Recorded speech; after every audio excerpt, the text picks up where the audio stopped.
எல்லாருக்கும் வணக்கம். தமிழ்நாடு இன்னும் எவ்வளோ விஷயங்களை பார்க்க போகுதுன்னு தெரியல.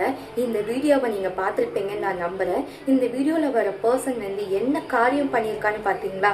பார்க்குறதுக்கே கூச்சமாக இருக்குல்ல. இதை பற்றி பேசுறதுக்கு நான் அறிவுறுப்பப்பட்டா பேசுறதுக்கு எவ்வளவோ விஷயம் இருக்கு. நானும் ஒரு பொண்ணா இருந்து இந்த வீடியோவை பார்த்தேன். அந்த வீடியோல இருக்கிற அந்த ஒரு 5 அறிவு ஜீவராசிக்கே இந்த நிலைமை அப்படின்னா, அன்னைக்கு அவன் கையில ஒரு குழந்தையோ இல்ல வேலைக்கு செல்ற நம்ம வீட்டு பெண்மணிகளோ இல்ல பக்கத்து வீட்டுல இருக்கிற தாய்மார்களோ அவன் கையில மாட்டிருந்தா இன்னைக்கு அவங்க நிலைமை எப்படி இருக்குன்னு கொஞ்சம் யோசிச்சு பார்த்தீங்களா?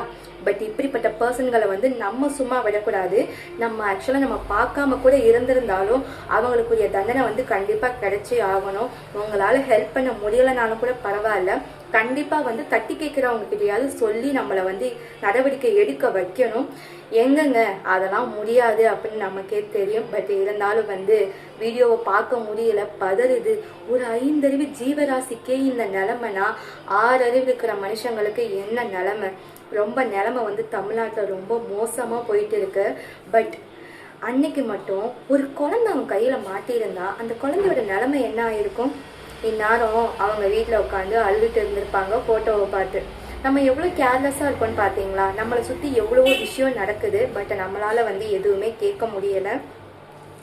பொம்பளை பிள்ளையை பெற்றுட்டன்ற ஒரு ரீசனுக்காக எல்லா பேரண்ட்ஸும் சொல்கிற ஒரு விஷயம் என்னன்னா, பார்த்து இருக்கணுமா, சுதானமாக இருக்கணும், வேலைக்கு போகிற இடத்துல யாரும் வம்பெழுத்தா அமைதியாக இருந்துக்கோமா, வீட்டுக்கு வந்துடுமா, 6 மணியான வெளியே போகக்கூடாது, அது பண்ணக்கூடாது இது பண்ணக்கூடாதுன்னு சொல்லி வளர்க்குறோமே. ஆம்பளை பையன் பெற்றவங்க கிட்ட இதெல்லாம் சொல்கிறீங்களா? அந்த பசங்க கிட்ட ஒரு பொண்ணை தப்பாக பார்க்கக்கூடாது, ஒரு பொண்ணை எதுவும் பண்ணக்கூடாது, யாரை கஷ்டப்படுத்தக்கூடாதுன்னு என்னைக்கு நம்ம சொல்லி வளர்க்குறோமோ அன்னைக்கு தான் நாடு உருப்படும், வீடு உருப்படும்.